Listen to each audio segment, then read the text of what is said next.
little crafts. I was attending a program of education where we have seen two types of innovation. One was moderation of classroom itself through quick learning. Another was a girl.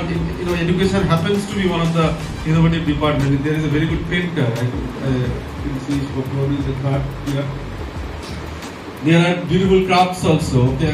A game was which is now we are talking all about activity-based learning now.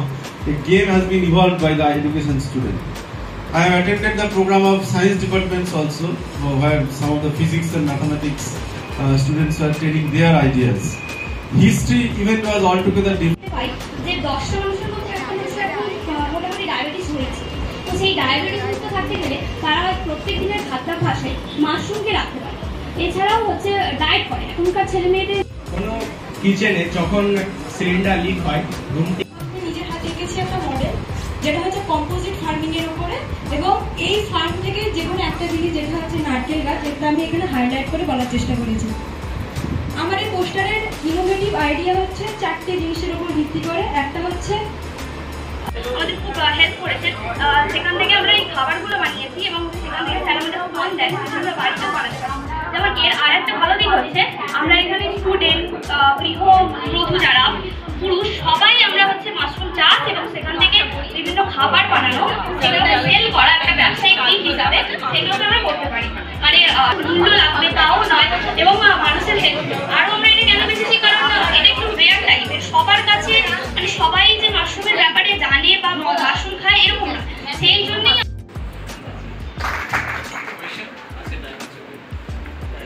তোমরা তৈরি করেছো। এটা সব গানে বাজবে না, কিছু কিছু বিশেষ বিশেষ গানে বাজবে। তাহলে আমি সব গানে বাজানোর জন্য এটা কোনো সবটাই যে আমরা সব রকম ইনস্ট্রুমেন্ট আমরা একারে তৈরি করতে পারবো এরকম তো না, কিন্তু প্রশিক্ষণ দিলে হয়তো আমরা সব রকমই তৈরি করতে চেষ্টা তো করতেই পারি আমরা। মানে ফুড ফ্রম মাশরুম, মাশরুমের বিভিন্ন খাবারগুলো পৌঁছে দিতে পারি, সেটাই হচ্ছে আমাদের উদ্দেশ্য। এবং তা থেকে ব্যবসায়িক দিক কী কী হতে পারে, ছোট থেকে বড় পুরো ডিটেলসটা আমরা এখানে আলোচনা করছি। প্রথমত আমরা মাশরুম নিয়ে বলবো। আমাদের ইন্ডিয়াতে মানে ভারত মধ্যে বিভিন্ন রকম চাষ করে দেখা গেছে প্রথমত 3 প্রকারের মাশরুম এখানে ভালোভাবে চাষ করা যায় উৎপাদনশীলতা বৃদ্ধি। সেগুলো হচ্ছে মিল্কি মাশরুম, ওয়েস্টার্ন মাশরুম আর প্যারিস্ট্রা মাশরুম। প্লাস্টিক বোতল ইউজ করে জলের মধ্যে ব্যারিয়ার দেওয়ার চেষ্টা করছো, সেটা কি সলিউশন হতে পারে? কারণ প্লাস্টিক বোতল দিয়ে আমরা জলের মধ্যে আরো বেশি মাইক্রোপ্লাস্টিক বাড়ানোর একটা অপশন করে দিচ্ছি, যেটা এখন একটা বড় প্রবলেম।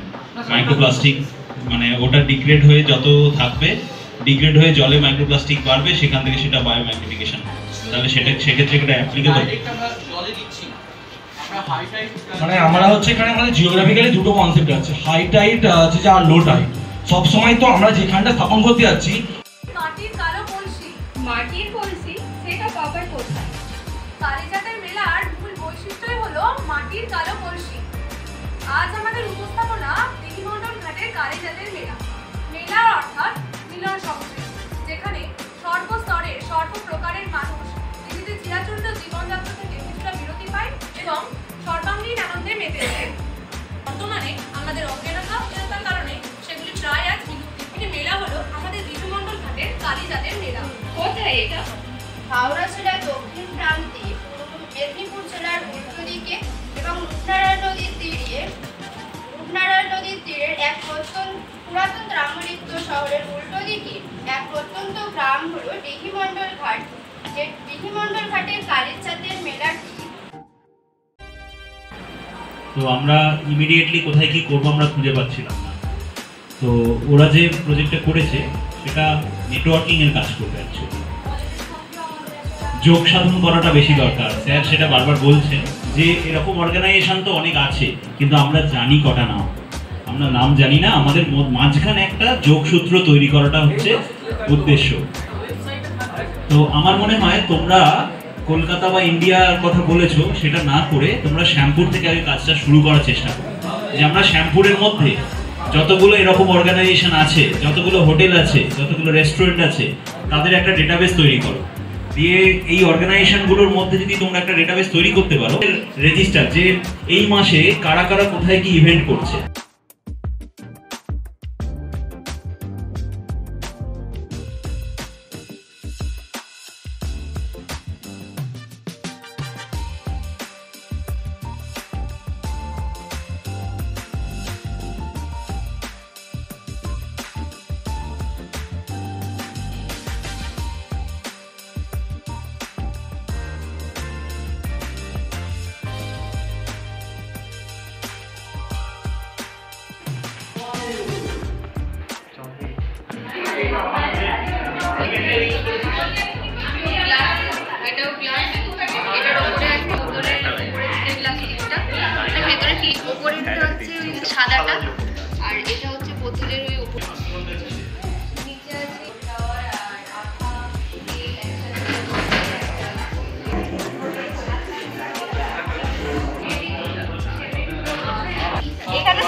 রাখ।